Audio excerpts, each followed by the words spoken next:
Vamos para a nossa última aula do curso sobre avaliação da musculatura ventilatória. Tentei trazer aqui novidades, tentei trazer pontos importantes, tanto do aspecto da pesquisa quanto da prática clínica, focando, claro, na realização aí do exame de avaliação, né, que faz parte da nossa rotina. Se não faz parte da sua, deve ser então uma meta, porque nós precisamos sim incluir a avaliação muscular ventilatória em todas as nossas condutas. Lembrando novamente que não é algo apenas exclusivo, né, do fisioterapeuta que trabalha com reabilitação cardiorrespiratória, mas de todas as especialidades, fisioterapeutas que trabalham com esportes, que trabalham na fisioterapia neuromuscular, por exemplo, né, com pacientes acometidos por doenças degenerativas, devem incluir essa prática. Então, torno aí para vocês mais claras, espero, as indicações dessas avaliações de função ventilatória embasadas no principal statement que nós temos da Respiratory European Society, que saiu em 2019, com algumas designações e instruções da realização dos exames, e vocês podem também observar esses dados e essas indicações no statement que está disponível, né, na pasta de artigos e também na apostila de vocês, porque tentei trazer o material completo aí, resumido, da aula que vocês vão ver a seguir. Então, vamos lá para a aula. Essa aula sobre a avaliação da função muscular ventilatória é uma aula para a gente conversar sobre as diversas possibilidades que existem de avaliação. Então, nós, fisioterapeutas, né, principalmente na prática clínica, a gente está muito ligado à questão da avaliação a partir das pressões inspiratórias, mas existem diversas formas de avaliar, algumas específicas para algumas populações, como de pacientes com doença neuromuscular, por exemplo, outras ligadas mais realmente à avaliação na pesquisa, né, com tecnologias mais consistentes, né, com algumas diferenças aí de avaliação que não são exatamente aplicáveis na prática clínica diária. Nós, fisioterapeutas que trabalhamos com a parte de reabilitação cardiorrespiratória, temos aí na nossa prática a medida da PI, da P, né, da PIN e da PEN, das pressões inspiratórias e expiratórias máximas, como as principais formas de avaliação, até porque nós utilizamos essa maneira de avaliação, né, essas variáveis para a prescrição do TMI, como já falamos, né, na aula específica de TMI. Porém, a gente vai trazer aqui algumas outras coisas, não vamos fazer uma aula tão rasa apenas sobre a medida da PI, né? Mas vamos falar de endurance ventilatória também, né? Como se faz a prova de endurance, como de acordo com a literatura. Então, as formas de avaliação que nós vamos trazer aqui são as embasadas na literatura nacional e internacional que nós temos hoje, as formas validadas, e dúvidas podem ser tiradas à parte, né? Estou disponível, como sempre falo em todas as aulas, vocês podem deixar comentários na própria plataforma da Hotmart, ou me mandar um WhatsApp ou um e-mail que a gente consegue tirar algumas dúvidas. Para dúvidas maiores, para quem tem, né, dificuldade de fazer a metodologia de avaliação ou quer entender um pouco mais dos equipamentos de avaliação, volto a dizer, a nosso objetivo não é falar de marcas, né, nós não temos um compromisso comercial com nenhuma marca, então todas as provas nós tratamos como um protocolo básico que é aplicado em qualquer tipo de sistema de medida, desde os mais simples, né, como, por exemplo, o manuvacômetro analógico, até os mais robustos, como o KH2, que vocês podem ver que é o que eu uso, né, mas a gente fala das medidas de força que podem ser utilizadas com qualquer tipo de tecnologia, até porque nós defendemos, né, que a gente deve partir da premissa que a principal competência que nós podemos ter é o nosso conhecimento e não a tecnologia na qual nós podemos investir. Então, podemos ter o equipamento mais robusto e ainda assim não fazer uma avaliação adequada se nós não tivermos conhecimento para utilizar essa tecnologia. Então, eu tenho aí uma mentoria, uma consultoria para profissionais que está disponível, a gente marca 2 ou 3 encontros e a gente consegue, de uma maneira online ou presencial, resolver dúvidas mais específicas em relação ao funcionamento dos aparelhos, dos equipamentos. Então, hoje nós vamos falar, assim, um pouco sobre a morfologia muscular e a biomecânica da respiração, que é importante para a gente entender o porquê, né, da metodologia de medida, por que que a gente parte do volume residual, por que que tem o posicionamento do paciente, por que que isso é importante na hora da medida, e vamos falar de provas de força e provas de endurance, não nessa ordem, não sei se nessa ordem, mas ambas vão estar presentes aqui na nossa apresentação. Importante ressaltar que todas as metodologias que eu vou falar para vocês aqui estão descritas nesse statement, tá? Que é o statement de 2019, da European Respiratory Society. Então, é um statement aí que engloba pesquisadores, conhecedores, clínicos, experts de diversos países, tá? Inclusive americanos e europeus, não apenas europeus, né? Temos aí brasileiros também envolvidos na descrição desse statement. Então, é um statement baseado no que se usa em pesquisa, né? O que tem evidências realmente da literatura e o que nós temos de mais contundente para justamente fazer essas medidas ventilatórias das pressões, né, das provas ventilatórias em repouso e durante o exercício, e aqui, especialmente, as provas de força e endurance, tá? Então, esse artigo, ele está disponível para vocês na pasta de artigos, e vocês podem consultar ele depois, vale a pena, porque ele traz muitas informações muito importantes aí para quem trabalha com a reabilitação cardioventilatória, cardiorrespiratória, cardiopulmonar. Bom, primeiro a gente faz um pequeno apanhado aqui, que eu acho que até desnecessário seria, mas acho que em termos de introdução é importante a gente lembrar, né? Quais são os nossos principais músculos da ventilação.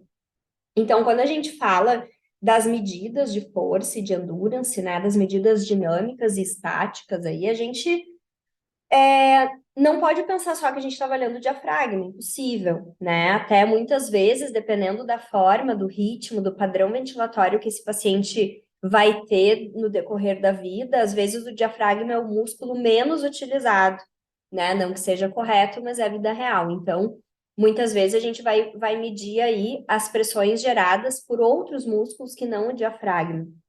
Então, a gente pode lembrar que estão envolvidos tanto na inspiração quanto na expiração, né? O esternocleidomastoideo, né, responsável pela elevação aqui do externo, da clavícula durante o processo inspiratório. O escaleno, né, os escalenos, então eleva e fixa as costelas superiores. Nós temos o escaleno posterior, médio e anterior. Os músculos parasternais intercartilaginosos, que estão localizados nessa região aqui, né, entre a cartilagem das costelas, que elevam as costelas, são responsáveis pela elevação das costelas na inspiração, então. Os intercostais externos, né, então nós temos dois tipos de intercostais, os externos e os internos. Então, os externos, que são justamente esses que a gente consegue palpar entre as costelas, né, que elevam as costelas também. Então, a gente pode ver o tipo para a direção onde está a fibra, né, do músculo, para a gente poder entender o vetor de ação dele. E o diafragma, né, que é em cúpula, um músculo em cúpula, então ele desce durante a inspiração. O principal propósito dos músculos da inspiração são a expansão da caixa torácica, né? Então, a gente vai ter músculos que elevam as costelas, elevam o externo e baixam aqui o diafragma, fazendo com que aumente também a expansão torácica da base pulmonar lá para o meio abdominal. E esses são os músculos da inspiração. Os músculos da expiração a gente divide em intercostais internos, então os internos que têm a fibra mais descendente, né? Eles são responsáveis pelo rebaixamento das costelas. Os paraesternais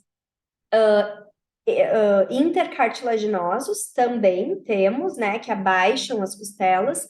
Os músculos abdominais, que seria a parte mais baixa, né, torácica ali pegando no externo, que também fazem, né, esse rebaixamento das costelas e a compressão do conteúdo abdominal, para que o diafragma realmente ele acabe descendo melhor. O que muita gente não entende, e aqui eu faço um parênteses, é que a musculatura abdominal, ela funciona como um suporte do diafragma, né? Então, quanto mais fortes os abdominais estiverem, mais suporte eu vou ter na parte abdominal para que esse diafragma ele possa fazer a excursão dele de uma maneira mais adequada. Então, quanto mais suporte abdominal eu tiver, melhor vai ser a função abdominal, a função diafragmática. Então, a gente pode pensar que aquele abdômen mais globoso, onde a gente tem aí uma flacidez abdominal, né, os abdômenes mais protusos, eles vão ter uma sustentação pior. Então, esse diafragma ele vai excursionar de uma maneira pior também. E aí, como os abdominais, nós temos o reto do abdômen, o oblíquo externo, o oblíquo interno e o transverso abdominal, como os principais músculos expiratórios. Lembrando quando a gente falou da mecânica da ventilação, principalmente da inervação, né? A gente falou da interação cardiopulmonar, falamos da inervação da parte respiratória, do controle nervoso, dos neurônios inspiratórios e expiratórios, no que diz respeito ali à inervação simpática e parasimpática. Batemos muito na tecla e todos nós sabemos, ou deveríamos saber, né, claramente que a expiração é um ato passivo, então nós não dependemos necessariamente de contração abdominal durante a expiração, muito pelo contrário. Na expiração, na expiração voluntária, que nós temos a cada ciclo, nós temos um relaxamento da musculatura inspiratória, né? E a estabilidade da caixa torácica pela musculatura expiratória. A musculatura expiratória, ela entra mesmo com a contração na fase expiratória forçada, então durante a tosse, em pacientes com asma e DPOC que tem ali restrição de fluxo na via aérea e precisam fazer a expiração forçada, né, que a gente tem principalmente durante as crises, o freno labial, nós temos visualmente aí o acionamento tanto dos músculos inspiratórios acessórios como dos músculos expiratórios. Então, nesse caso, nós temos ação da musculatura expiratória. Nos casos espontâneos, na ventilação espontânea, a gente vai ter o relaxamento da musculatura apenas e não a entrada ativa dessa musculatura. Em relação ao diafragma, então, nós temos o diafragma, né, como uma cúpula. Nós dividimos em duas hemicúpulas, né, em termos de avaliação, muitas vezes, nós podemos ter aí paralisia de apenas uma hemicúpula diafragmática, em alguns casos, né, de doenças neurológicas, traumatismo raquimedular, mas, normalmente, o funcionamento dessas fibras, ela acontece de uma maneira geral no músculo todo. Então, nós temos o diafragma como uma cúpula, né? Que durante a inspiração traz essas costelas para baixo, fazendo aumentar o volume da caixa torácica, a fim de proporcionar um aumento também da pressão negativa dentro dessa caixa torácica, fazendo com que o ar entre do ambiente de maior pressão, que seria o ambiente externo, para dentro do nosso organismo, dos nossos pulmões, onde vai estar a pressão negativa. Então, os mecanismos de ação do diafragma são justamente pelo rebaixamento das costelas, acionamento da rebaixamento das costelas posteriores ali, e a gente vai ter o tendão do diafragma preso, né, tanto nas costelas quanto no externo e em algumas vértebras, das últimas vértebras torácicas. Então, nós vamos ter o trabalho das cúpulas diafragmáticas justamente aumentando aquele vácuo, né, a pressão negativa. Quando a gente não tem o acionamento do diafragma de uma maneira adequada, por exemplo, na DPOC, que nós temos aí a horizontalização dessas costelas, então o diafragma deixa de ter o formato de cúpula, ele acaba ficando horizontalizado. Nós temos a redução da excursão diafragmática, né? Porque essas fibras musculares, elas não estão numa posição de relaxamento que possibilita o maior estiramento. Lembrando lá da lei de Frank-Starling, né? Que quanto mais relaxadas as fibras, mais contração essa fibra muscular proporciona, né? Mais estiramento ela proporciona. Então, quando o diafragma está mais horizontalizado, nós temos a alteração dessa biomecânica, a gente não vai ter o estiramento adequado, a contração adequada, e a gente acaba reduzindo essa excursão. O prejuízo maior disso, claro, é a redução, aí a gente não consegue gerar uma pressão negativa adequada, a ventilação acaba ficando mais em vias apicais, onde nós temos uma redução ali da perfusão, né? Lembram das zonas de West? Então, nós vamos ter uma troca menor de ar, né, de oxigênio, e aí o prejuízo ventilatório. Então, em termos de mecanismo, seria isso. Quando a gente vê.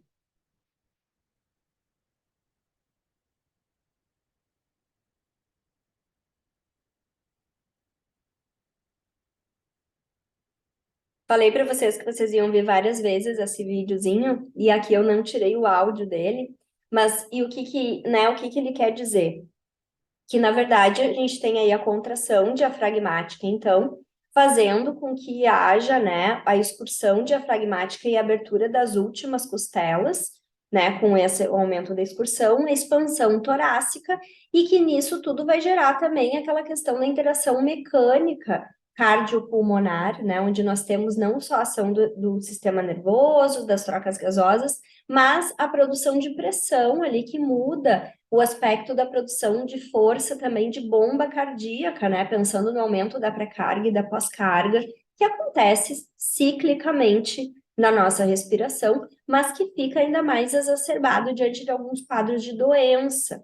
Então, nós vamos ter essa relação. O que acontece é que, nesse caso aqui dessa figura, do videozinho, a gente não tem a ação mostrada da musculatura intercostal. Então, quando a gente tem aí casos de modificação biomecânica da caixa torácica, onde o diafragma, né, ele não está no posicionamento adequado, a ação das fibras musculares, quando a gente tem aí uma redução de pressão, né, para fazer a redução de pressão na inspiração, ela se dá muito mais por fibras musculares que não são diafragmáticas. Isso já é um dos motivos que a gente tem redução da força, né? Quando a gente fala da redução da força muscular ventilatória em pacientes com DPLC, vou dar o exemplo do DPLC porque na insuficiência cardíaca também tem a redução da força, mas não são os mesmos mecanismos, porque na insuficiência cardíaca nós vamos ter uma redução de força por alteração morfológica muscular, por todo o processo inflamatório, mudança de fibra muscular mesmo,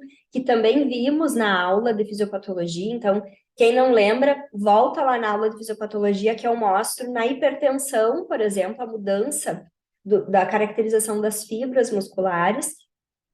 Mas na DPOC, essa alteração de força, ela se dá muito mais por esses aspectos de perda de função diafragmática, então reservando às fibras intercostais uma maior responsabilidade por essa geração de pressão. E aí nós temos também o componente do alçaponamento de ar, então eu vou ter a criação de uma pressão mais positiva pulmonar, né, intratorácica, por conta da permanência dessa quantidade de ar dentro do pulmão, o que torna mais difícil ainda a negativação necessária que eu tenho durante para a realização do ciclo inspiratório, da fase inspiratória. Então, isso fica numa responsabilidade muito maior das fibras intercostais e acessórias, né, como esternocleido, por exemplo. Então, isso é um dos aspectos que lá vai ser traduzido como a redução da força, que na verdade vai ser uma redução da capacidade de negativação da pressão intratorácica por essas fibras. Então, dentro desses mecanismos, né, nós vamos ter aqui a caixa torácica. O que que acontece? Na caixa torácica superior, divisão aqui, caixa torácica superior, aqui brônquios, né, pensa que o pulmão tá aqui, então, na verdade, a gente começa a caixa torácica mais ou menos aqui. A gente vai ter a posição a zona de aposição diafragmática. Aqui eu tenho o diafragma retificado, teria a expansão das costelas aqui, né? Porque o nosso corpo não é um desenho tão exato e fixo e rígido, mas a expansão das costelas, uma geração de pressão lateral aqui e para inferior também, né? No abdômen, então eu vou ter uma geração, um vetor de pressão fazendo um aumento da pressão, da pressão negativa na parte inferior, levando a descer a semicúpula diafragmática com a abertura das costelas. E, em contrapartida, eu vou ter contra esse mecanismo do diafragma a pressão também das costelas e do próprio abdômen, freando, né, um pouco esse movimento e essa geração de pressão. Que aí nós teríamos, se nós formos falar de biomecânica ou de mecânica ventilatória, os componentes da elastância, da resistência dos tecidos, né? Então, tanto da complacência da caixa torácica como da complacência pulmonar, da elastância, da resistência dessas vias aéreas, fazendo um freamento dessa ação diafragmática também, para que a gente possa equilibrar ali os vetores de força e também não existir uma expansão infinita.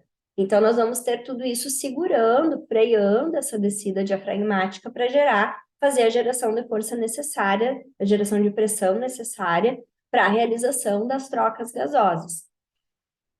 E aí, quando a gente fala de fibra muscular, né, então nós vamos ter no diafragma do DPOC, por exemplo, nós vamos ter tanto uma modificação de fibra muscular, como nós vimos na insuficiência cardíaca também, então uma alteração do padrão ventilatório que acontece no decorrer do tempo, contribuindo para a mudança do tipo de ventilação desse paciente, o que vai alterar ali, né, de uma maneira somatória, o tipo de fibra que esse diafragma tem.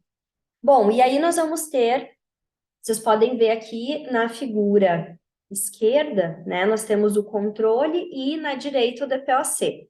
Então, vocês podem ver que comparando a morfologia, né, a histologia do tecido diafragmático, nós temos uma modificação da quantidade de fibras do tipo 1 e do tipo, né, também do tamanho da fibra do tipo 1. Então, nós temos uma fibra do tipo 1 mais condensada aqui na fibra do DPOC, no diafragma do DPOC. Em contrapartida, uma redução das fibras do tipo 2A em relação ao controle, então fica bem evidente, e uma mudança também do tipo de fibra, da fibra do tipo 2B, né? Então, nós vamos ter uma alteração tanto do tipo de fibra, quanto da forma, do formato, do diâmetro dessa fibra, caracterizando uma mudança morfológica tecidual que ocorre no decorrer da doença, né? Então, a gente sabe que, claro, quando o DPOC ele é diagnosticado, muitas vezes essa alteração ainda não ocorreu, ou ocorreu de uma maneira muito branda. Por isso que a gente bate muito na tecla de que nós precisamos estar mais presentes no diagnóstico clínico desse paciente, né? Tanto no paciente com doença cardiovascular, quanto no paciente com doença respiratória crônica. Porque dentro daquela previsibilidade que nós temos, né, na disfunção, nós sabemos que essa disfunção vai acontecer. Eu gostei muito de escutar esses dias um, uma fala de uma colega que falou que nós não tratamos a doença, nós tratamos a disfunção. Então, muitas vezes, é claro, a gente pode não ter a previsibilidade em relação à doença também. A gente não sabe como é que essa doença vai se comportar. Bom, o paciente hipertenso, ele é hipertenso hoje, eu não posso dizer com certeza que ele vai ter insuficiência cardíaca, porque depende de muitos fatores, do tratamento, do tipo de hipertensão, do curso da doença, que depende dos fatores externos controláveis, do meio ambiente, dos hábitos de vida, uma infinitude de coisas. Mas eu posso prever que esse paciente vai ter algumas disfunções, né? Mesmo diante do tratamento. Então, o próprio hipertenso, mesmo que ele não desenvolva lesão de órgãos-alvo, ele tem alguns prejuízos funcionais. O DPOC é a mesma coisa, é mais difícil, porque a DPOC ela é irreversível. Então, a tendência, né, é que esse paciente ele realmente curse com uma gravidade mais prevista, né, mais previsível. Então, eu sei que ele vai cursar com essa alteração do tipo de fibra. Será que se eu entrar, por exemplo, com um TMI com esse paciente no início, será que eu não posso impedir que ele ganhe, né, essa disfunção de uma maneira mais pronunciada? Será que se eu fizer uma boa prescrição terapêutica, eu não posso impedir a evolução desses danos morfológicos, já que eu vou estar trabalhando com essas fibras diafragmáticas? Porque no caso do DPOC, quem trabalha com reabilitação respiratória, é ainda mais complicado, porque normalmente o DPOC ele chega no final, né? Ele chega já num estágio muito avançado da doença, quando ele realmente está com muita falta de ar, quando ele já está com dependência de oxigênio, quando ele já está com muitas reinternações. que é aquela ponta do talo lá que a família decide, não, agora a gente precisa, mas na verdade já precisa muito antes, né? Precisa muito antes, precisaria no diagnóstico. Então, fez o diagnóstico, viu a obstrução, normalmente nesse momento, os sintomas são leves, né? Esse paciente, ele ainda tem, ele tá ali, ele vai começar a fazer uso de medicação, né? Às vezes ele ainda fuma, muitos continuam, seguem o baile no tabagismo, mas se a gente conseguisse intervir nesse paciente logo em seguida do diagnóstico, essa proporção, por exemplo, da mudança morfológica tecidual do diafragma e também trazendo isso para o treino de força, trazendo para o treino aeróbio, né, para a reabilitação pulmonar de uma maneira geral, talvez esses danos sejam desacelerados, né? E a gente sabe que são, né? Talvez não, nós temos aí estudos que comprovam que a reabilitação pulmonar faz muita diferença. O que não acontece muito com o TMI, então nós temos em relação à fibra, em relação à força diafragmática e aos desfechos, aos grandes desfechos, uma dúvida em relação à prescrição de TMI na DPOC, e aí aqui a gente pode fazer um grande parênteses, né, transcorrer essa fala por muito tempo, por horas, mas resumidamente o que nós temos é uma escassez de estudos que tenham uma comprovação em variáveis mais finas, mais simples. O que a gente tem que bate muito de frente, né? Existe uma contradição entre fisioterapeutas que trabalham na reabilitação pulmonar, se funciona o TMI em DPOC, se não funciona, tem muitos que dizem que não funciona. Porque alguns estudos, os mais robustos, trazem análise, por exemplo, do TMI sobre o teste de caminhada de 6 minutos, que realmente ele não é capaz de mudar esse desfecho de uma maneira significativa quando a gente compara a reabilitação pulmonar com TMI e sem TMI. Então, num estudo, se a gente pegar um grupo TMI e um grupo reabilitação pulmonar com TMI e outro reabilitação pulmonar pura sem TMI, não existe diferença entre desfechos de grande magnitude, por exemplo, sobre a distância percorrida no teste de caminhada de 6 minutos, no grupo que realizou a reabilitação com TMI. Né? Esse é um dos principais pontos que quem defende que o TMI não funciona em DPOC traz. Porém, a gente precisa ver com muita ressalva esse resultado, porque ele pode não trazer uma distância percorrida clinicamente significativa, mas a distância percorrida que aumenta, que na verdade é a mesma, né? Nos estudos não tem diferença, porque é o mesmo resultado com TMI e sem TMI. Porém, o TMI ele traz todas as funções extra-respiratórias. Então, no DPOC a gente também tem hiperatividade simpática, na DPOC a gente também tem a doença cardiovascular associada, na DPOC a gente também tem a qualidade de vida, que podem ser contextos melhorados com a adição do TMI na reabilitação pulmonar. Então, quando a gente fala, né, que a gente escuta muitos, não prescrevo TMI para DPOC, indica, poxa, mas se o TMI está indicado até para pessoas que não têm fraqueza muscular, por que não indicar na DPOC? Porque vai melhorar a pressão inspiratória máxima, com certeza. Mas esse aumento da pressão inspiratória máxima não se traduz na distância percorrida. Bom, não se traduz na distância percorrida, mas talvez se traduza num outro teste, se a gente fizer um teste menos robusto, ou se a gente vê outras variáveis.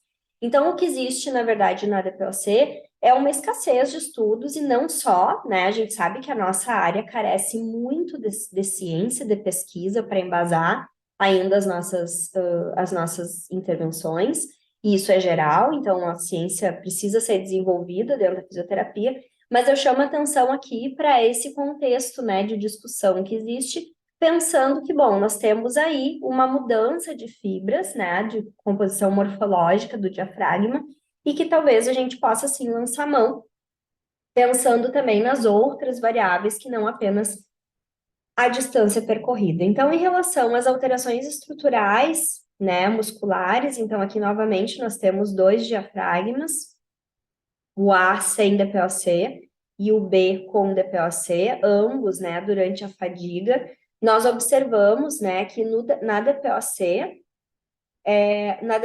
nós temos uma redução, uma considerável relação, né, de 0,58, Quando a gente vê a lesão do diafragma, a lesão diafragmática e o VF1 desses pacientes, então, quanto maior a lesão diafragmática, menor o VF1, porque é uma correlação negativa, e em relação ao volume de reserva, também, né, em relação ao predito.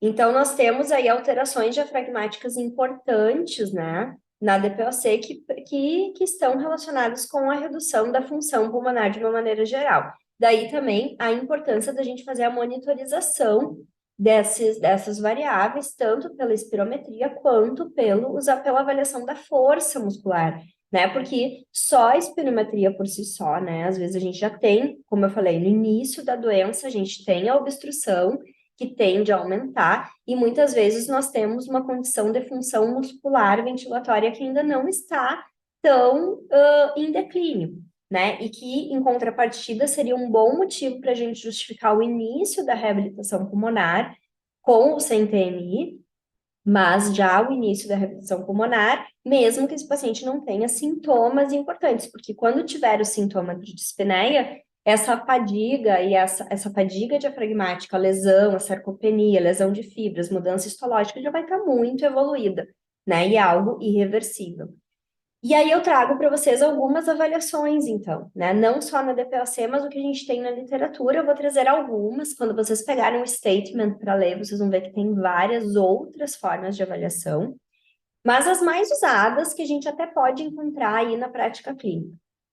Então, a espirometria, junto com a eletromiografia diafragmática, né? Então, a análise da ativação nervosa diafragmática junto com a realização da espirometria, justamente para entender se essa limitação espirométrica está relacionada com uma alteração da ação muscular na fase do ciclo ventilatório, e aí isso muito utilizado nas doenças neuromusculares, porque nós sabemos que existe, né, uma relação entre a atividade do diafragma durante a inspiração, quando a gente fala da inervação nervosa simpática, da ativação simpática mais na fase expiratória, da ação dos neurônios inspiratórios, pré-inspiratórios, tudo isso a gente falou lá na interação cardiopulmonar.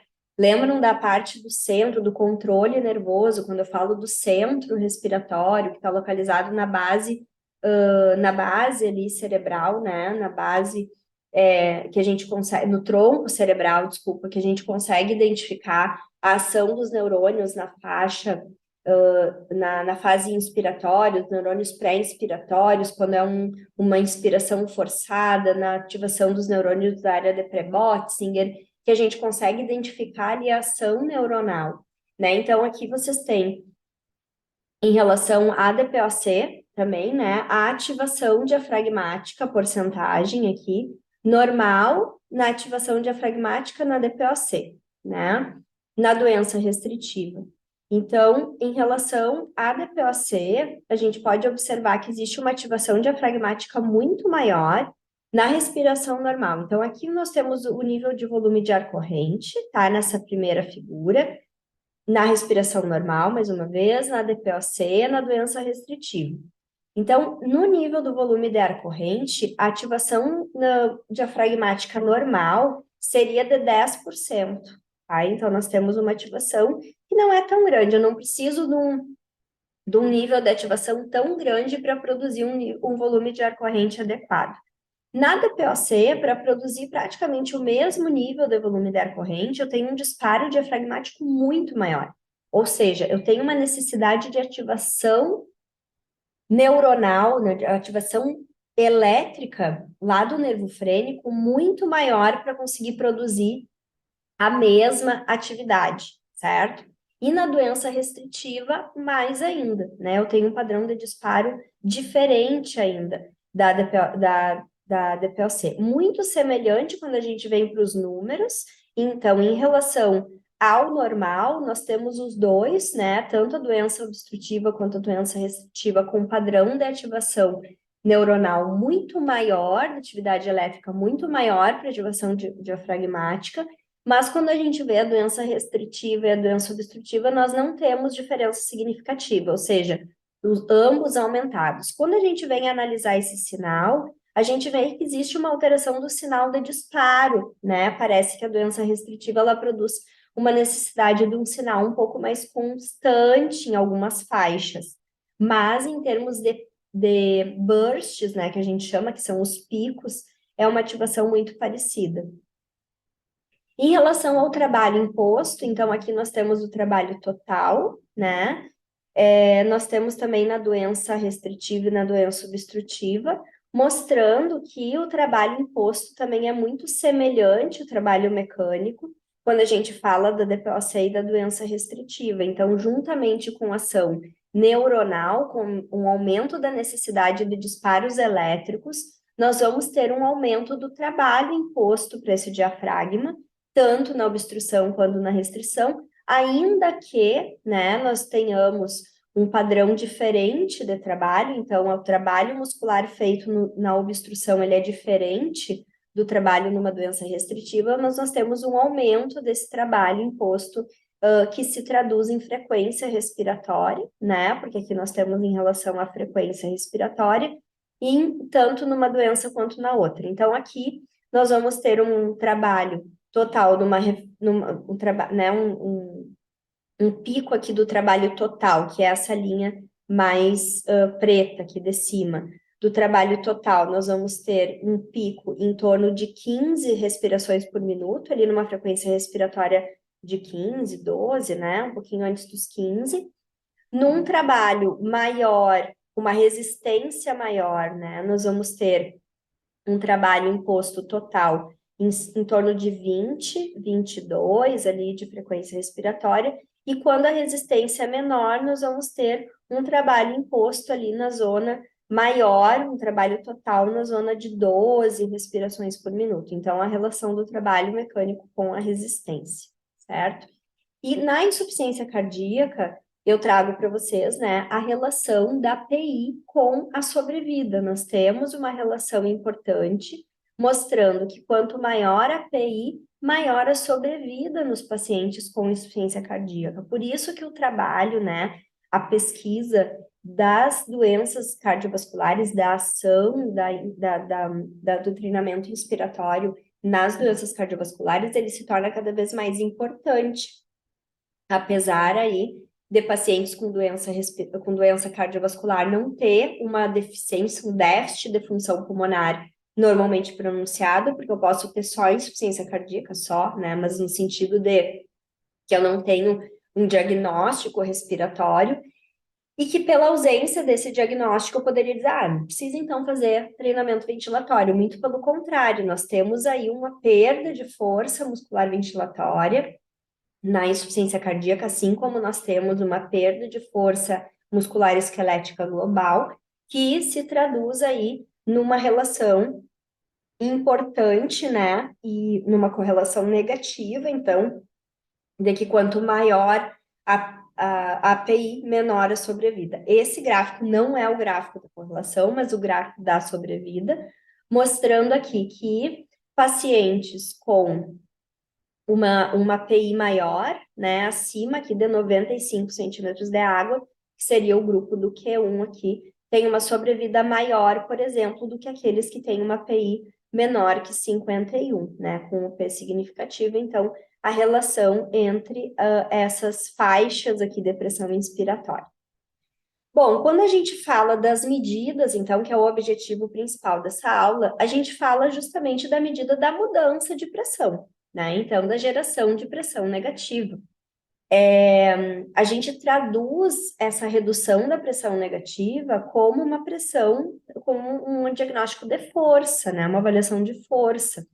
Mas o que a gente vê, de fato, é a alteração das pressões. Então, a gente faz uma avaliação da função ventilatória com a medida das pressões ventilatórias máximas. Então, eu trago para vocês aqui que em qualquer equipamento que a gente tiver, né, qualquer equipamento que a gente utilizar, por isso que eu digo, não interessa tanto o equipamento que vocês vão utilizar, mesmo que seja um manovacômetro analógico, o mais importante é vocês entenderem a forma como fazer essa avaliação. É o mais importante de tudo, não a tecnologia. Mas qualquer forma que vocês vão entender, o que a gente vai ter sempre é um transdutor, um leitor de pressão, de alteração de pressão, que vai fazer justamente o cálculo dessas mudanças ventilatórias. Então, quando a gente faz aí a medida da força, da pressão inspiratória, entram nesse componente as oscilações da força da musculatura, do tipo da musculatura utilizada, se é diafragmática, se é mais intercostal, eu vou ter uma força reduzida, porque eu vou gerar menos pressão negativa. Eu tenho a relação com a pressão absoluta, com a pressão atmosférica, né? Então, a diferença de pressão entre o eixo interno e o eixo externo, que seria a pressão atmosférica e a pressão intratorácica. Eu tenho a pressão pleural, o espaço pleural, o tecido pulmonar, com toda a sua resistência que ele já oferece durante aí a aquisição dessa pressão em pacientes que têm histórico de doença restritiva, por exemplo. Tem toda a pressão da via aérea, por isso que é tão a gente pensa tanto, por exemplo, lá no paciente na UTI, né? Como é que a gente faz essa medida? Será que vale a pena fazer no tubo? Na traqueostomia, a gente tem já a redução dessa resistência dessa via aérea superior. Então, isso tudo a gente tem que levar em conta quando a gente vai fazer a medida, né? Por exemplo, em pacientes que estão utilizando o tubo orotraqueal, eles vão fazer o TMI quando? A forma de treinar a musculatura, ela pode ser diferente. A gente tem um aumento dessa resistência de via aérea só pela existência do tubo, né? Porque a gente tem uma via aérea ali, um trajeto da via aérea maior. Então, será que vale a pena a gente fazer essa medida? Em que condições esse paciente está? Né? Na traqueostomia, sim, nós temos estudos que mostram o benefício do TMI via traqueostomia e também, consequentemente, da medida de força, principalmente em pacientes traqueostomizados que não vão tirar a tráqueo, então que vão fazer o seu desmame, vão ter a manutenção da via aérea artificial por um tempo, então a gente faz essa medida de força pela tráqueo.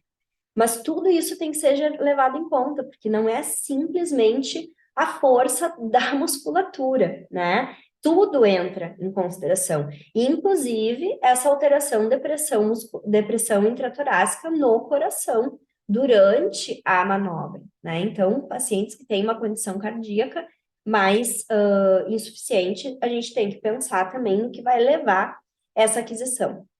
Quando a gente fala da suspeita de diagnóstico, então eu não vou rever com vocês todas essas questões aqui, mas eu trouxe esse diagrama para vocês verem dentro da avaliação de fraqueza diafragmática tantas coisas que entram em consideração que não apenas a pressão inspiratória máxima, que é o que a gente normalmente pensa que é minimamente isso, né? E não é. Quando eu estou fazendo a medida da pressão inspiratória máxima, eu estou vendo a medida de uma das funções. É algo muito raso, é algo que nos é útil na prescrição do TMI, mas não traduz exatamente toda a forma, toda a magnitude que eu tenho da avaliação de força. Porém, a gente tem estudos, né, que comprovam uma correlação, sim, da força muscular considerando todas essas questões envolvidas de biomecânica e da PI. Então, nós podemos dizer que a PI, ela traduz a força, no sentido de que temos uma correlação que diz quanto maior a força, maior a PI, aí nós temos valores de referência divididos em quartis para demonstrar, por exemplo, por que 70% da PI é considerada fraqueza, né, e 80% não. Então, onde a gente tem a caracterização desses pontos de corte, de onde está a fraqueza muscular. Estudos robustos mostram isso. Porém, quando a gente faz a PI, a gente está vendo uma dessas propriedades, né? Não é. A gente tem outras formas. Então, a gente analisa se a fraqueza ela é bilateral, se ela é unilateral, quais são os passos, se esse músculo precisa de biópsia, se não precisa, se a gente faz o exame de imagens, faz ultrassom, faz análise da espessura diafragmática. Então, existem diversas formas de fazer, né? Mas as pressões voluntárias, né? Essas manobras voluntárias, que uma delas é a PI, né? E a PE, que podem ser via bucal ou nasal, né? Porque a gente também consegue fazer com a análise via nasal da geração de força no sistema respiratório. a gente consegue, então, fazer uma das formas de análise da disfunção diafragmática. Então, o que a gente vai ver hoje aqui é justamente a realização correta dessas manobras voluntárias máximas, tá?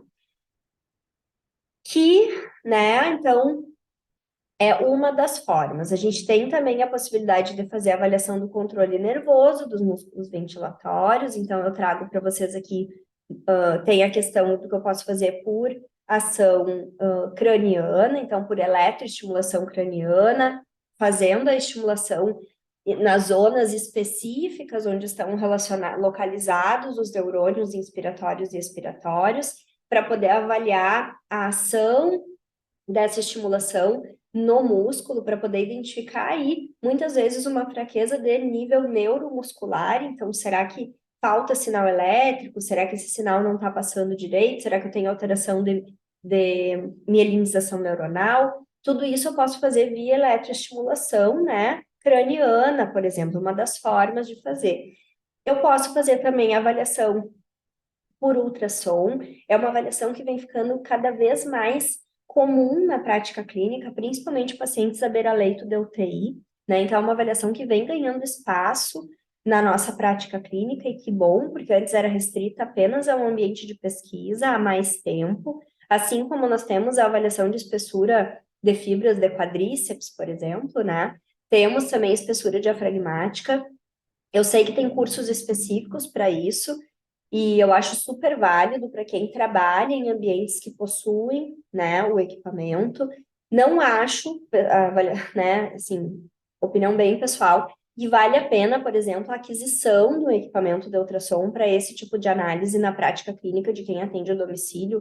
A gente tem outros, né, para quem trabalha em consultório, a gente tem outras formas, a PI é uma delas, porque realmente existe um custo elevado, mas para profissionais que trabalham em UTI, trabalham em hospital, e onde o hospital tem esses recursos, eu acho muito válido o aprofundamento da técnica, porque também é algo do fisioterapeuta, né? Esse tipo de avaliação de função é algo da nossa competência. Então, acho que vale muito a pena e é algo que vai ser utilizado cada vez mais, inclusive como predição do desmame, é um exame de imagem que nos permite analisar muitas coisas, até inclusive a questão da incursão diafragmática, desculpa, discursão diafragmática, da forma como esse músculo está se movendo, do thickness, né, da espessura diafragmática. Então, vale a pena a gente aprender mais sobre isso para quem trabalha nessa área.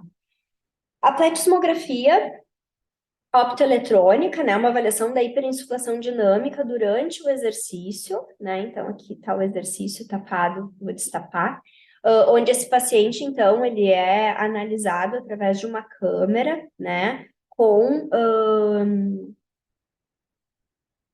plexmografia. Então, durante a execução do exercício, esse paciente normalmente é feito para DPOC, existe a análise da imagem, né, da oscilação, da utilização dessa musculatura, então, de todo o tórax, para entender qual é a relação com a hiperinsuflação dinâmica durante o exercício, né? Então, a relação da mudança do volume de ar corrente durante, da modificação da conformação biomecânica torácica durante o exercício e ação muscular, então, para fazer uma análise da hiperinsuflação dinâmica.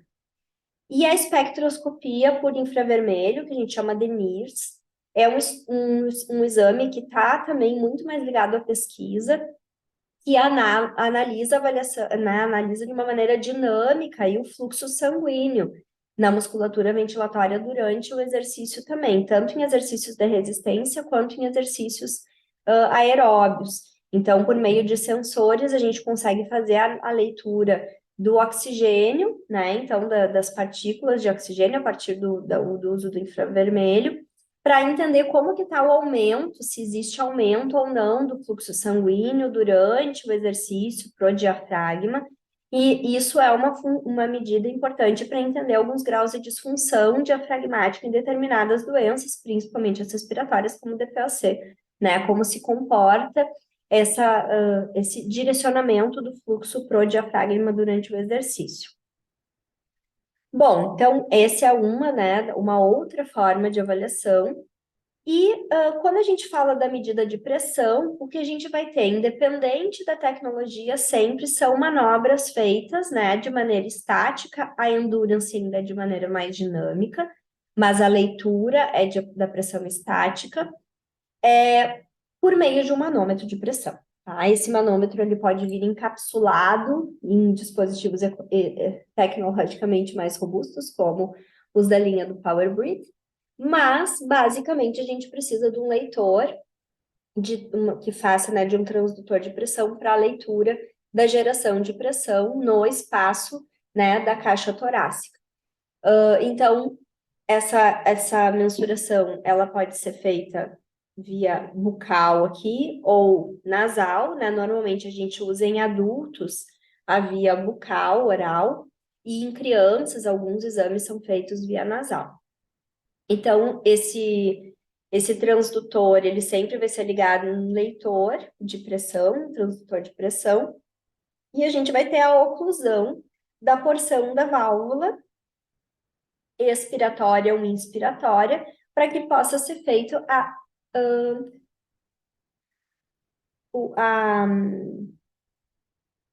para que possa ser ocluído, ser feita a oclusão, em outra palavra, a oclusão da via que vai ser feita a leitura. Então, na expiratória, é feita a oclusão da via expiratória, então o ar não sai durante a manobra, e na inspiratória, a oclusão da via inspiratória, o ar não entra durante a manobra, para poder ser feito esse vácuo ou essa pressão positiva, no caso da expiração, e esse transdutor de pressão ler essa variação de pressão, tá? Então, quando a gente faz a manobra, é isso que a gente tem que ver. Por isso que alguns cuidados devem ser tomados. Então, por exemplo, realizar a manobra sem o clipe nasal é um problema, porque nós vamos ter o vazamento de ar, né, durante ali, não vamos ter uma via aérea totalmente fechada. Quando a válvula inspiratória fechar, a gente ainda vai ter um escape da pressão. A gente pode não ter um escape de ar, né, ou uma puxada de ar pela via superior, pelo nariz. Mas a gente vai ter um escape de pressão, essa via aérea não vai despressurizar da mesma forma. Existem equipamentos como o Power que conseguem compensar essa mudança. Então, ele, de certa forma, ele vê que existe um leak, né? Algum vazamento de pressão ali, que essa manobra não está gerando a pressão só pela via onde está o transdutor, e ele acaba compensando. Mas para isso, essa manobra tem que ser feita com o bucal de silicone. Vou pegar aqui para vocês verem. Então, ele vem com esse bucal de silicone, que quem já usou sabe que ele fica realmente muito vedado. Quando a gente utiliza o filtro, a gente perde essa capacidade de leitura e compensação, porque o sistema está aberto na boca já. Então, a gente acaba prejudicando essa medida. Por isso que o ideal é ser feito, sim, com o clipe nasal, tá? Para que a gente possa identificar realmente a despressurização adequada, ou o aumento da pressão, no caso da expiração, adequada e que não tenha nenhum nível de vazamento da pressão, né? De alteração de pressão, realizando ali durante a manobra, tá? Né, da modificação da pressão entre a pressão atmosférica e a intratorácica. Em relação aos dispositivos, nós temos vários, eu vou trazer alguns aqui para vocês. Então, já falei disso também na aula de TMI, né? Nós temos o manivacômetro analógico, que normalmente é utilizado, né? Aqui está sendo utilizado na tráqueo, então antigamente a gente usava muito esse, e pode ser utilizado na prática clínica de uma maneira muito adequada, tá? Única coisa que tem que prestar atenção na leitura, né, se ele está calibrado ou não, às vezes ele descalibra, então a gente tem que prestar atenção nisso, mas ele é super em conta, então não é um motivo para não fazer o exame, se a pessoa não pode comprar um K5, por exemplo, né, porque volto a dizer, às vezes é muito melhor não comprar um K5, investir menos e saber fazer o exame bem feito, do que comprar e não saber fazer, né, que a grande maioria das pessoas primeiro compra equipamento para depois aprender a fazer manobra, ou compra o equipamento e depois se depara com o equipamento que a gente não sabe nada do que funciona. Então, antes de comprar, se vocês não compraram ainda, leiam, procurem saber como é que funciona, entendam antes para ver se cabe também na rotina de vocês, se vocês vão ter retorno por esse investimento. Ou então começa com equipamento menos robusto. Nós temos aí um meio termo entre o manovacômetro analógico e o high level, que são todos da linha da Power, o manovacômetro MVD 300, né? Tinha saído de fabricação por um tempo, também comentei isso com vocês, mas ele tá ali, voltou agora. Então, ele também faz as medidas. Ele é eletrônico, né? Então, ele é digital também. Ele não tem tantas medidas quanto os equipamentos da Power Brick, porém, ele super atende a demanda da medida da PI e da PE. Super atende, ele é um manovacômetro muito bom, né? Inclusive, a gente utiliza ainda em pesquisa, tem muita gente que utiliza em pesquisa ainda, então ele tem uma acurácia muito boa nas medidas das pressões. E ele também dá, né, offline, as curvas, então a gente também consegue analisar a curva de melhora desse paciente, né? E nós temos, por último, né, a linha K ou KH, né, da Power. Então, o K5, acho que é o equipamento mais utilizado dos fisioterapeutas que vão fazer um investimento maior.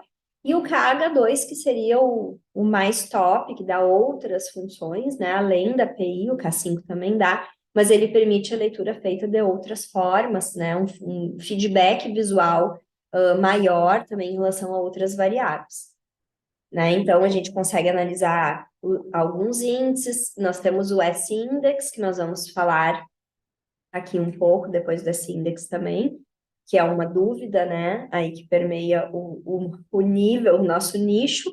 Mas a gente tem medida de fluxo e de volume, né? E nós temos algumas interfaces interessantes na linha Power, então, para quem não conhece, que a gente pode realizar a função de treino, né? Não apenas de medidas. Então, o K5, o KH2, a linha KH2, ela dá essa possibilidade do software de a gente realizar online, né? Conectado no aparelho. Então, por exemplo, quando o paciente vem aqui, ele faz uma sessão monitorada, assistida, e ele faz em casa a sessão com dispositivo mecânico normal, que é dele, que ele comprou, que a gente empresta, né? E eventualmente ele pode fazer a sessão assistida.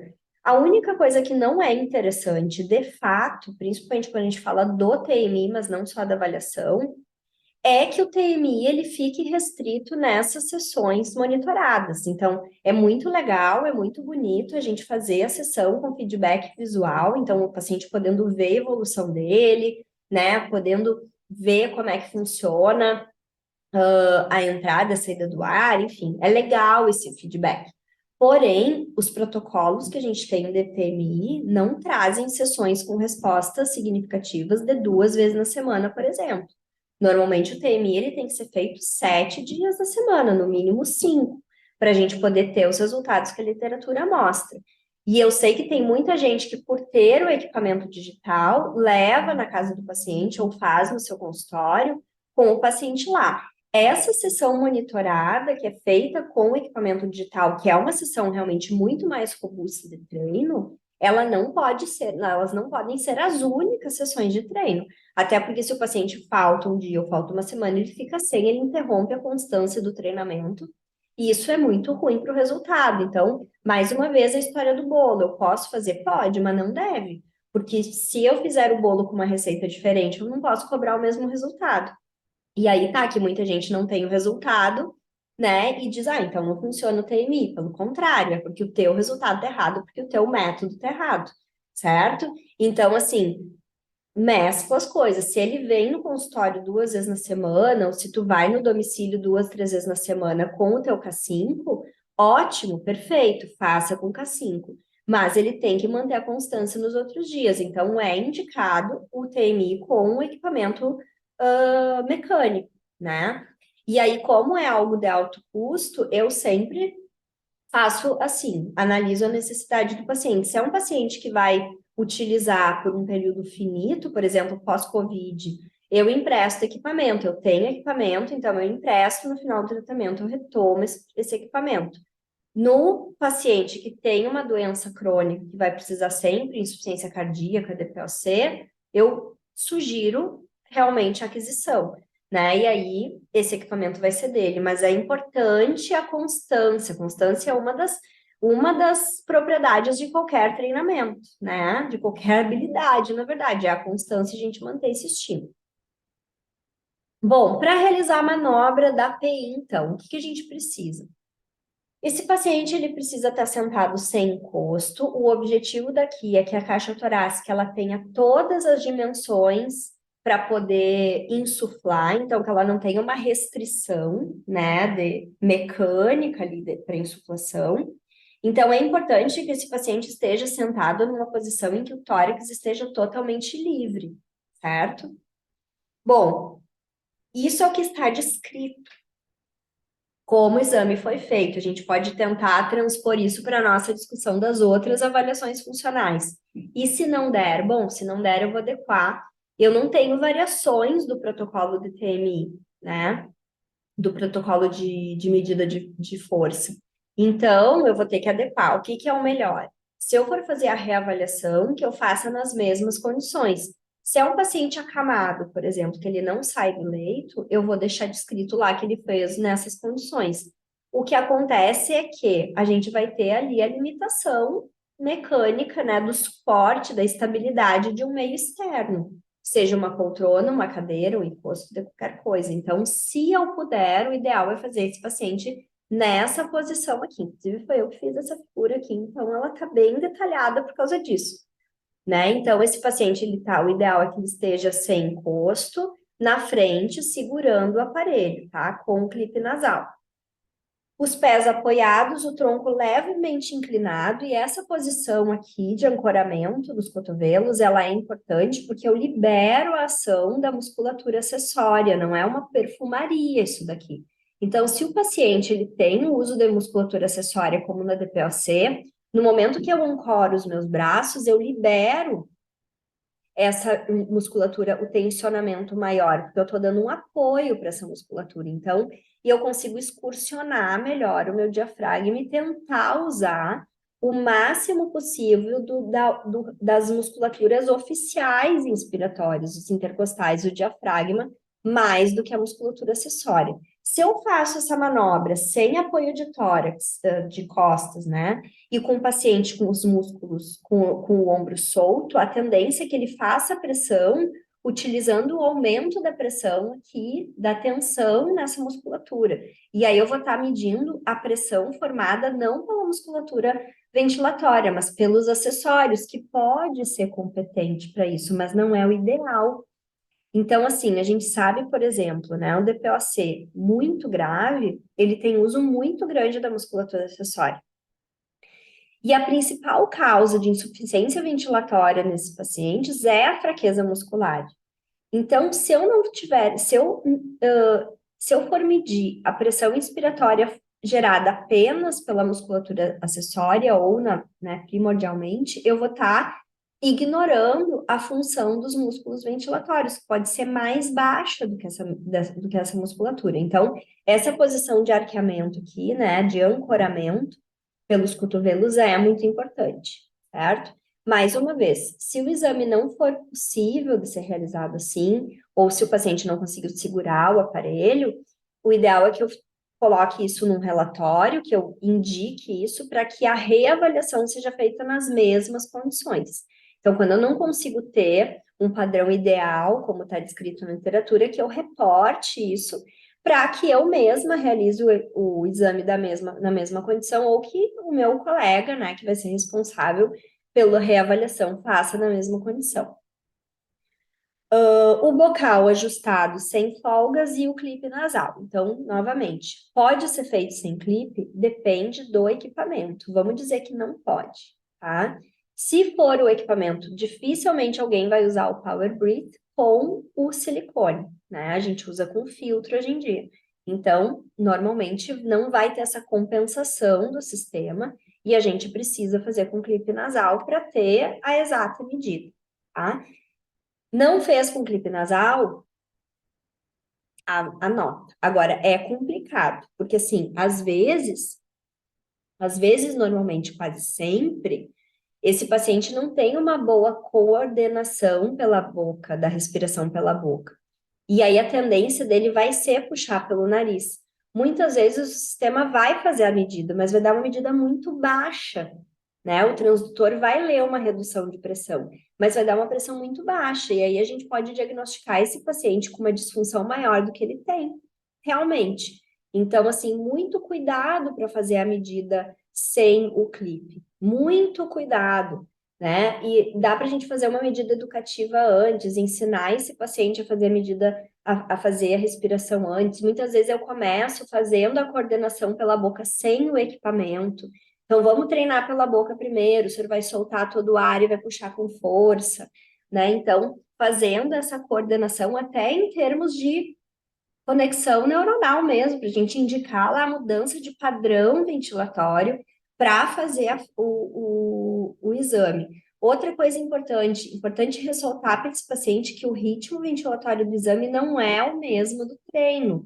No treino, esse paciente vai fazer a ventilação mais lenta. Ele vai fazer um tempo inspiratório maior, muitas vezes. Eu não preciso fazer no treino. O treino não se faz assim. O que está descrito de treino muscular, os protocolos de pesquisa trazem treinos com o padrão ventilatório normal. O que a gente usa para gerar força, potência de pico ali, pressão de pico, é a avaliação. No treino ventilatório, o ritmo ventilatório é outro. Eu não preciso trabalhar fibras de uma maneira rápida para ganhar força, né? Então, a orientação que a gente dá em pesquisa nos protocolos e que gerem aí a aquisição dos resultados que nós temos são padrões em que o paciente faz a ventilação durante o TMI, assim.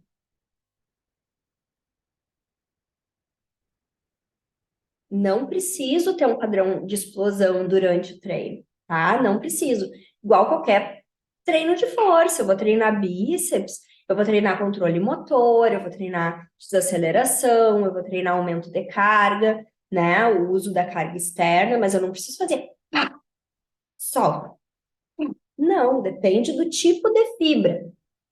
Se eu estiver trabalhando potência, é uma coisa, se eu estiver trabalhando fibra de resistência, é outra, se eu estiver trabalhando força, é outra fibra, então eu tenho que ver a forma de recrutar a fibra certa, né? Então, isso é muito importante, porque quando a gente ensina o paciente a fazer a avaliação, a gente está trabalhando com uma avaliação que ela é realmente criar um pico ali de força, e eu preciso que essa avaliação seja feita rápida, então eu oriento essa manobra.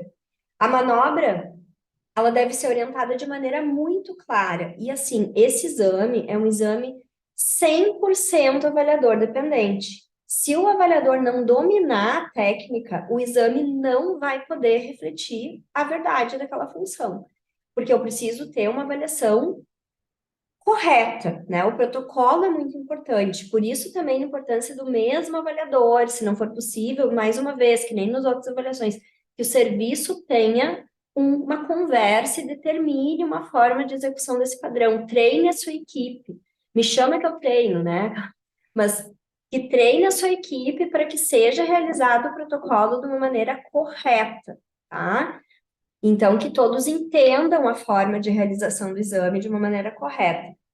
Então, orientar a manobra de maneira clara antes de eu começar a avaliação, inclusive explicando sintomas de dor, né? Esse paciente pode sentir dor, dor de cabeça, desconforto, dor na musculatura, pode sentir. E isso tem que ser orientado, porque como é um exame ainda não é muito utilizado, às vezes pega um paciente no início, ele vai ficar até com medo de fazer. Então, é importante. Observar sinais e sintomas durante a execução, tontura, mal-estar, queda de pressão. Lembra que a respiração ela gera ação no sistema nervoso autônomo, né? Ela estimula o vago. O vago pode levar à tontura, a desmaios. Então, vamos prestar atenção como é que está a condição cardiovascular desse paciente para o exame também. Considerar o fator de aprendizado. Então, normalmente se indica que o primeiro exame não seja o exame para titulação de carga de treino, porque é o primeiro exame, esse paciente vai voltar. Você pode até começar o TMI numa carga baixa para ele, numa carga placebo, para ele entender o equipamento, para ele entender como é que funciona por uma semana. Essa semana de treinamento do treinamento, ela funciona como uma semana educativa, uma dica de ouro essa, tá? Uma dica assim, ó, do laboratório de pesquisa para atendimento na clínica, que é a indicação da gente fazer protocolo de qualidade, o tempo de aprendizado desse paciente. Então, a gente chama isso de fase de run-in, é uma fase de aprendizado, de adaptação. E tanto a adaptação ao PMI, né, ao equipamento mecânico, ela funciona também como uma adaptação à avaliação. Então, esse paciente vai entrar mais em contato com essa prática. E aí, a gente realiza a titulação da pressão de treinamento depois da segunda avaliação, porque aí a gente vai eliminar esse fator aprendizado. Normalmente, aqui no estúdio, eu faço uma consulta, né? Já falei para você sobre isso. E as avaliações todas eu faço depois. Marco um dia só para avaliação. A avaliação das pressões inspiratórias é uma avaliação, talvez a única, que eu faça no mesmo dia da anamnese. Por quê? Porque eu vou ensinar essa avaliação, eu não vou usar esse valor, e eu vou usar o valor da segunda avaliação para titular carga. Muitas vezes é o tempo que o paciente tem ali para adquirir o equipamento, para o equipamento chegar na casa dele, né? Se ele comprar pela internet, e aí a gente já consegue fazer a titulação da carga na segunda avaliação. Monitorar os sinais, né? Tinha que ter eram 6 aqui, monitorar os sinais, usar o clipe nasal, utilizar comandos de maneira adequada e assertiva. E aqui essa, que seria a sexta, o sexto ponto aqui, que é o número 5, é talvez a coisa mais importante de treinar. Quem vai fazer a avaliação de músculo ventilatório não pode ter vergonha de ser assertivo, porque isso determina o resultado do exame. Isso é muito importante. Quando a gente fala de avaliador dependente, é isso. É como o exame da espirometria, que também é avaliador dependente, depende do grau de força de comando. A força de comando na hora do exame é importantíssima, tá? Não é uma perfumaria. Então, se vocês tiverem que fazer uma anotação de tudo isso que eu falei, essa é a principal avaliação, a principal anotação. Eu preciso de uma força de comando assertiva, tá? Eu não posso dizer para esse paciente, senhor fulano, por favor, puxe o ar com força. Não posso, né? Eu tenho que chamar atenção para puxe o ar com força, eu tenho que dar um comando assertivo. Na espirometria, a mesma coisa. Na hora que a gente vai avaliar o VF1, por exemplo, eu tenho que dar o comando assertivo, né? E é a mesma coisa. Então, se antes de você fazer o exame, você precisa aprender duas coisas primordiais: a utilizar o equipamento. Se você vai comprar principalmente um equipamento caro, aprenda a utilizar esse equipamento antes de fazer a avaliação. E o segundo ponto é perca a vergonha de gritar na frente do seu paciente, com o seu paciente. É o único caso que a gente pode gritar com o paciente, tá? A gente tem que ser muito assertivo, certo? Então, até no treino prático, durante, né, as consultorias, essa é uma das coisas que eu falo muito, que a gente treina muito na consultoria. É a forma de realização do exame, tá? Porque faz toda a diferença. Quando a gente tem equipamentos da linha Power que fazem as curvas, a gente consegue analisar essa assertividade do comando na curva. É batata, né? Quando a pessoa começa a fazer, às vezes pega aluno, ou vou dar aula né, para turmas de graduação, que pega um aluno que nunca entrou em contato, que está vendo pela primeira vez, que tende a não ter essa assertividade, e normalmente eu deixo livre, né? Faz o exame, explico como faz o exame, né? Mas eu não mostro na prática. E na curva a gente consegue ver o quanto o paciente atinge de máximo quando o exame é assertivo e quando não é. Bom, e aí, realizadas as manobras, eu realizo no máximo 6 manobras, tá? No mínimo 3, no máximo 6. O que vai determinar a realização de mais manobras além das 3? Porque eu preciso de 3 manobras máximas, tá? Preciso de 3 manobras máximas para pegar o valor maior, não é a média das 3. Presta atenção, não é a média das 3. É a maior das 3. Então, eu preciso de 3 manobras. O que vai determinar se eu vou fazer mais do que 3 é a diferença entre elas. Então, elas têm que ter, no máximo, 10% de diferença entre cada manobra. Se eu fizer uma manobra e der 25, a outra der 45, a outra der 55, eu tenho uma diferença muito grande entre de 25 e 45, eu tenho que fazer a quarta, tá? Basicamente isso. Esse é um dos pontos que, se eu for trazer aqui dos benefícios dos equipamentos digitais, tá? É esse, principalmente da linha Power. O MVD, não tenho certeza se ele dá isso.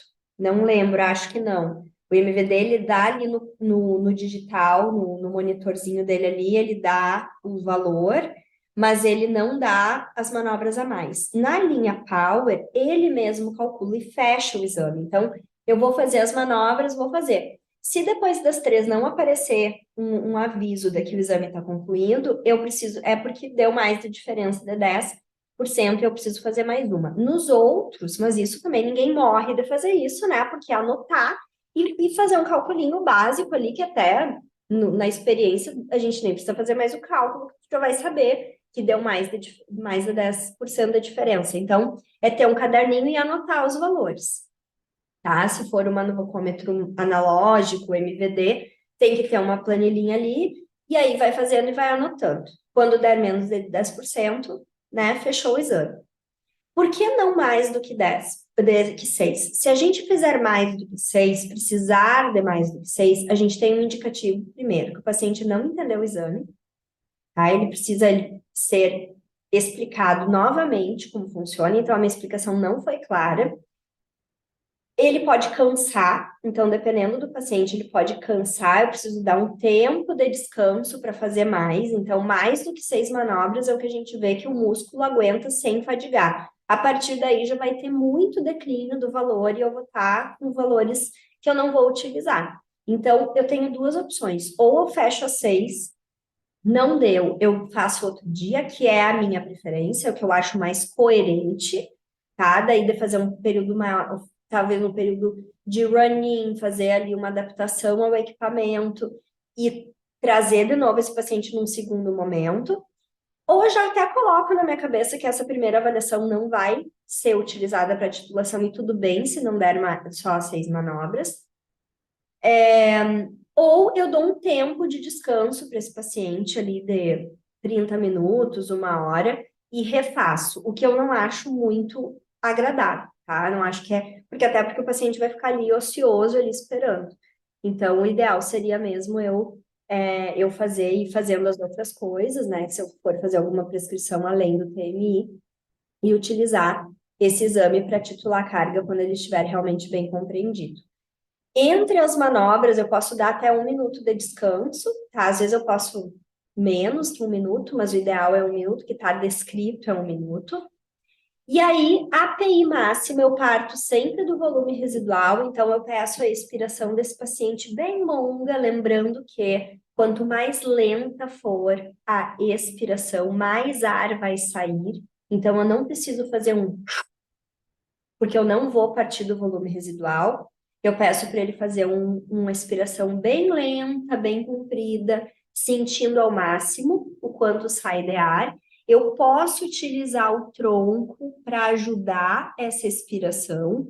Então, normalmente eu ponho a minha mão assim no ombro e vou dando uma empurradinha, né? Dizendo, vai mais, sopra, sopra, sopra, sopra, sopra, para ajudar mecanicamente também a exalação do ar, para que esse ar seja liberado. A gente sempre tem que lembrar que, diante as manobras ventilatórias, né? Quanto mais lenta, mais ar eu mobilizo. Quanto mais rápidas, menos ar eu mobilizo.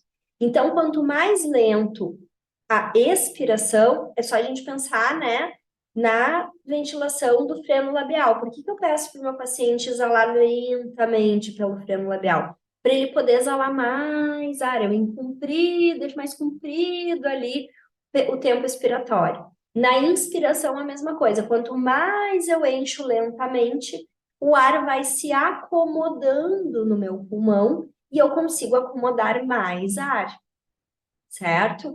Então, quando eu quero fazer uma inspiração máxima ali para PE, que seria a partir da capacidade pulmonar total, eu peço uma inspiração lenta e total,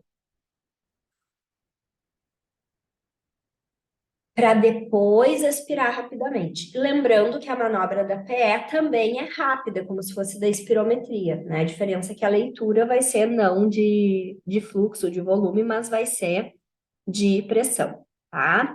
Então, assim, normalmente, o que que a gente tem essa figura aqui que me traduz o que que é pressão inspiratória máxima, né? Eu tenho pico de pressão e a pressão expiratória máxima é a pressão de acomodação do volume de ar que foi gerado. Por isso que eu vou ter que ter um tempo ali de 2 a 6 segundos, 2 a 5 segundos, segurando a manobra. Isso é muito importante. Então, né, o que que essa figura me diz aqui? Eu tenho pico de pressão, certo?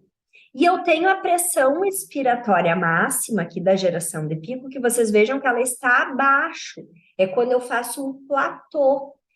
Nesse caso, as tecnologias também me ajudam. Quando eu tenho a curva, né, de pressão expiratória máxima e inspiratória máxima nos equipamentos que fazem a curva, eu consigo ver, e ele mesmo já me dá, né? O software já me dá, quando ele me dá o valor ali, o K5, o KH2, KH1 também. Quando ele me dá o valor, ele já me dá dessa pressão estática, tá? Que é a pressão do acomodamento, não é a pressão de pico.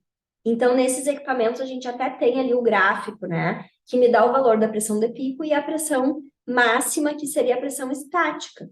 Quando a gente vai fazer a manobra do treinamento, a titulação, a gente pega esse valor. Ele não é um valor muito diferente do valor de pico, tá? Então, no manovapômetro analógico ou no MVD, a gente vai ter a pressão de pico, certo? No MVD, como a gente consegue ver a curva offline, a gente pode até pegar a pressão de pico e ver a acomodação depois. Mas é algo que a gente tem que ver, o equipamento não dá. No analógico, que é só o reloginho, a gente vai ver a pressão de pico, a gente vai ver ali onde é, e vai ver que o reloginho ele vai tremer um pouquinho, né? Ele vai atingir o pico e vai baixar um pouquinho e vai ficar tremendo um pouquinho no tempo ali de segundos. A gente pode treinar esse nosso olhar e pegar essa pressão estática ali do platô, ou pegar de pico para prescrever. Os valores não são muito diferentes. Vejam que aqui, digamos, né, que deu ali 2 centímetros de água, aqui está a pressão atmosférica, né? Não dá tanta diferença, por exemplo, que dê uma diferença para titular essa carga de treino, para dar um valor muito além. Não dá, né? Então, mas isso é importante da gente saber, até porque se a gente for lidar com equipamentos mais robustos, a gente tem que entender que pressão é essa, tá? E na pressão inspiratória é a mesma coisa, ele vai me dar uma pressão de pico, que vai ser a pressão que eu vou ver lá disparando, e depois ele vai me dar a pressão da acomodação do sistema.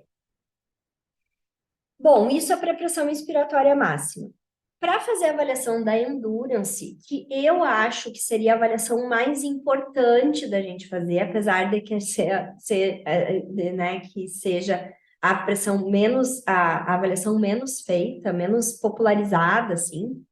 Por quê? Porque os nossos músculos, nós vimos isso também nas outras aulas, em alguma outra aula, que a musculatura respiratória é uma musculatura primordialmente de resistência, né? Porque é uma musculatura que tem que funcionar a vida toda. Quando não funciona, lesa ali, insuficiência respiratória, câncer interna, vai para ventilação mecânica, né? E quando a gente treina, por exemplo, quando a gente está querendo desmamar um paciente, o que que é mais importante que ele tenha? Força ou resistência? Né? Resistência, porque ele precisa manter o movimento respiratório sozinho, sem o uso da ventilação mecânica para poder gerar pressão no sistema. E é o que a gente mais perde, né? Quando a gente treina, faz o treino aeróbio, por exemplo, a gente ganha força ou resistência? A gente ganha resistência, né? Então, claro, os componentes, eles andam juntos, a gente precisa dos dois, né? Mas a natureza da musculatura ventilatória né? O que ela, a base fisiológica deu, para que ela foi feita, e o que ela perde primeiro é a resistência. Então, a gente deveria fazer. É claro que a gente sabe que músculos fracos são pouco resistentes. Então, quando a gente vê, a gente faz a PI, né? E a gente vê que se ela tá ali 70% a menos, que seria o ponto de corte, bom, se ela está fraca, ela tem menos resistência. Quando a gente treina força, a gente treina resistência também, a gente também recruta fibras de resistência. Talvez esse seja um dos motivos que a gente não prescreve tanto treino de resistência, né? Apesar de que a natureza do tipo de treino, ela é muito semelhante aos outros treinos musculares. Se eu estou treinando, também vimos isso na aula de TMI, se eu estou treinando menos carga por tempo, eu estou treinando resistência. Se eu estou treinando mais carga em menos tempo, eu estou treinando força. Mas a gente sabe, né, se a gente for fazer o exame do Endurance, e a gente tiver feito um protocolo de HIIT, por exemplo, de força, com alta carga e pouco tempo, por repetições, que está sendo muito utilizado hoje, eu vou ver que a Endurance melhorou também.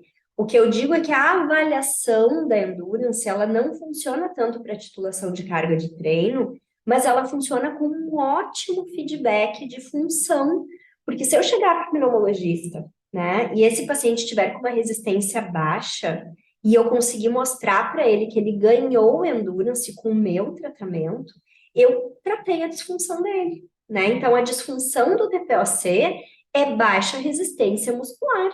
Apesar da gente saber que tem baixa força muscular, é baixa resistência. O que faz o DPOC internar para ventilação mecânica, para descansar por insuficiência muscular, por insuficiência respiratória, é a redução da resistência muscular dele.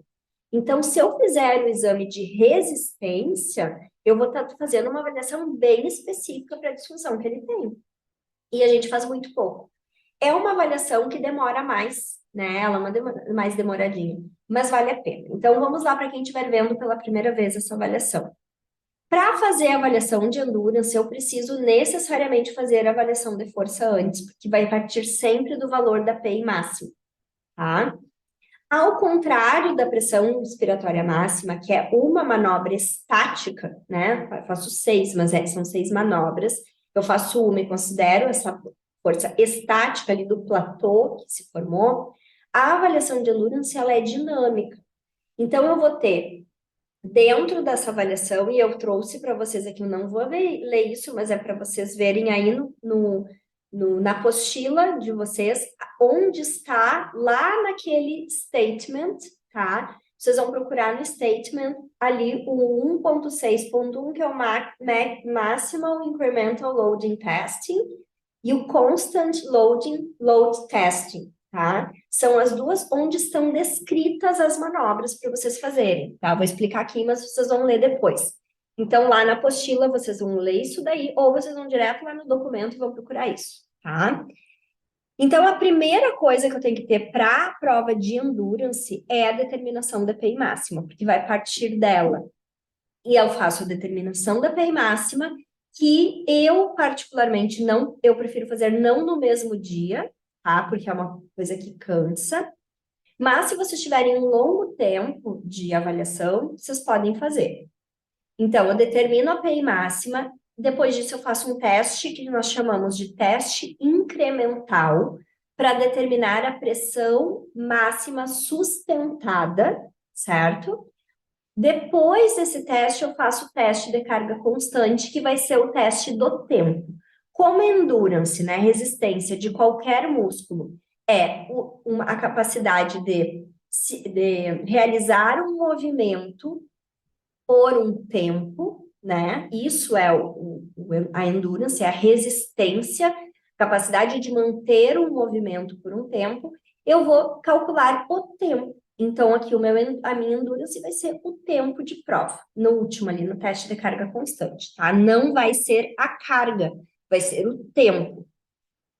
Bom, então, primeiro, eu determino a PI no protocolo de força, tá? No mesmo que eu fiz, que eu expliquei para vocês. No segundo teste, que é o teste incremental, vocês vão determinar a pressão inspiratória sustentada, máxima sustentável. Então, é a pressão inspiratória que ele consegue manter no mínimo por 2 a 3 minutos, que é o tempo de degrau, tá? Que é o teste do degrau, teste incremental. Então, a gente vai fazer o seguinte: a gente mediu a API, vocês vão pegar 50% do valor do EPI. Então, a gente parte dos 50%. E vocês vão aumentar 10% desse valor a cada 3 minutos. Mas é 3% do valor anterior, não é o valor da API. Então, por exemplo, peguei a minha API deu 100. Eu comecei com 50. Então, esse paciente vai fazer a manobra com 50% da API durante 3 minutos. Quando terminar o primeiro tempo ali dos 3 minutos, eu vou incrementar 5 centímetros de água nessa carga e ele vai fazer 55 centímetros de água por 3 minutos. E assim eu vou. Depois eu pego 10% de 55 e vou indo, tá?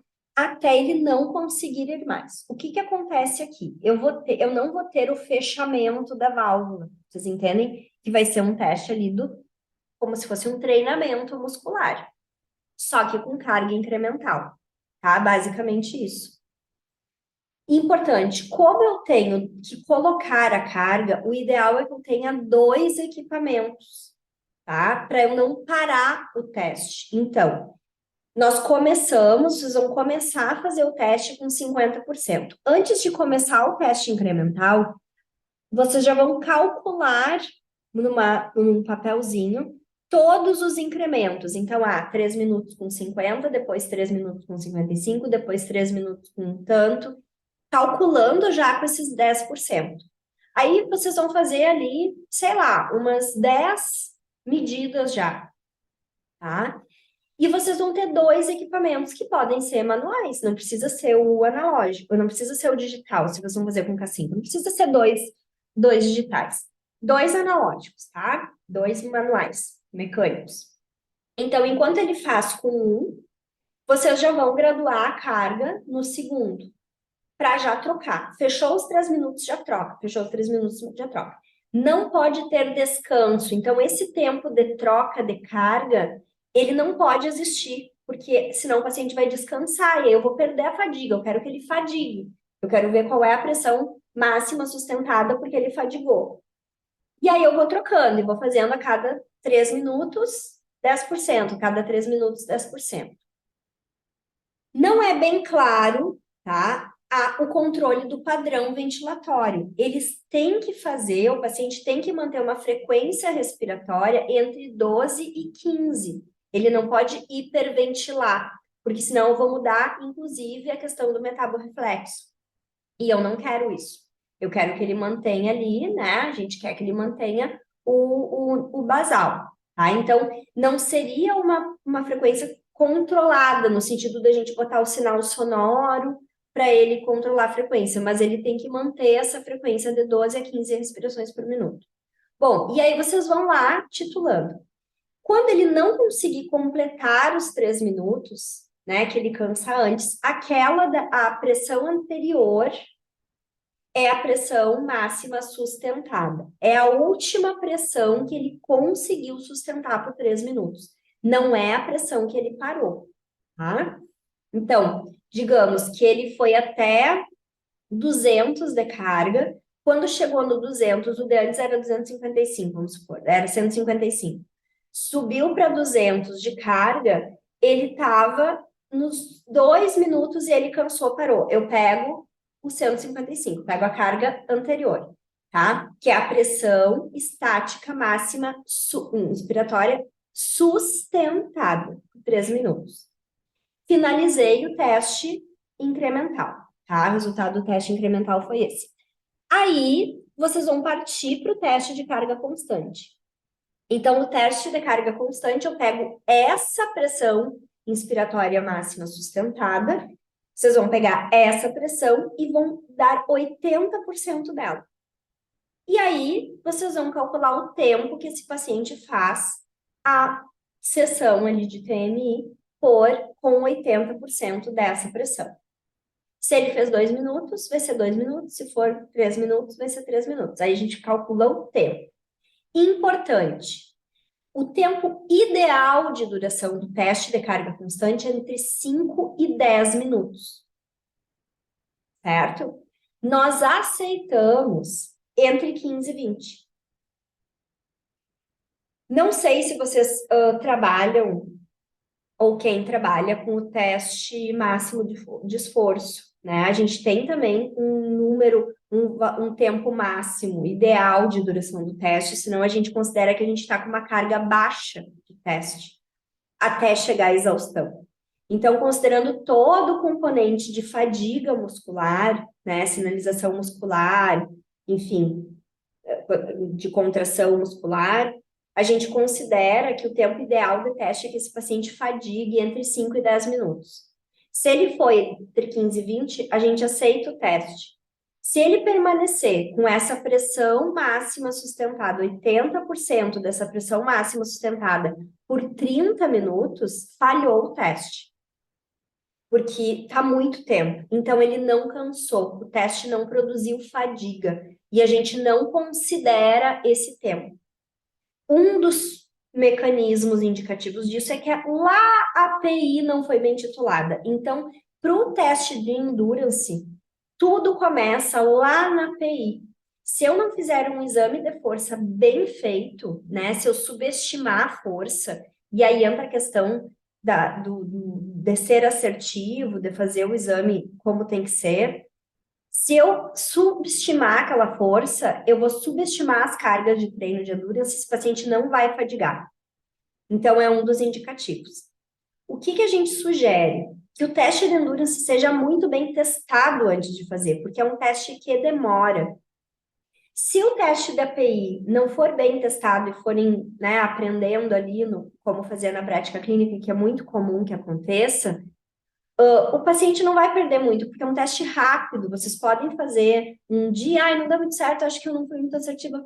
Marca de novo, faz de novo, vai começando a reabilitação, faz o running do treinamento. Muito cuidado com a titulação da carga, mas não é algo que o paciente vai perder tempo. O teste de endurance é um teste que o paciente perde tempo, porque é um teste longo. Então, testem em vocês antes. Testa o teste. É um teste que a logística é ruim, mas depois que a gente pega bem.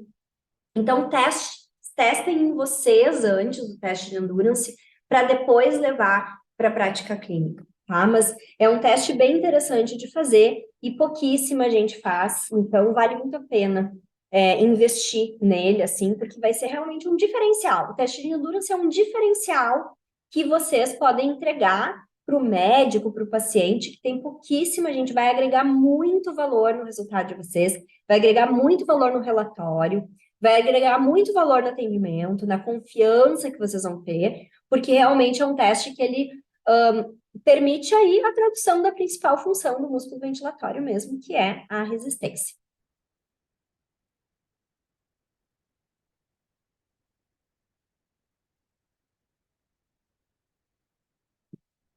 E assim nós terminamos a nossa última aula de avaliações, a nossa última aula do curso de reabilitação. Eu deixei um recado para vocês, como tem um vídeo de boas-vindas, também tem um vídeo aí, né, de finalização desse processo de evolução, de aprendizado. E estou totalmente à disposição, espero de verdade, de coração, que as aulas tenham sido úteis. Vejam, revejam, né? Vai ficar disponível aí por um ano para vocês assistirem tantas quantas vezes vocês quiserem. Utilizem as apostilas, né? Que estão aí também com o material de consulta de resumão da aula, dos principais tópicos da aula. E eu espero o feedback de vocês dessa aula também, na plataforma da Hotmart ou por WhatsApp. Eu gosto muito de receber os recados, os feedbacks, se vocês gostaram, as sugestões, toda a sugestão de aulas é utilizada para a gente melhorar a entrega do nosso conteúdo. Então, eu fico muito feliz com a conclusão de vocês dessas aulas e estamos super à disposição para tirar qualquer dúvida desses assuntos que a gente gosta tanto de falar a respeito. Um beijo e a gente se vê logo mais.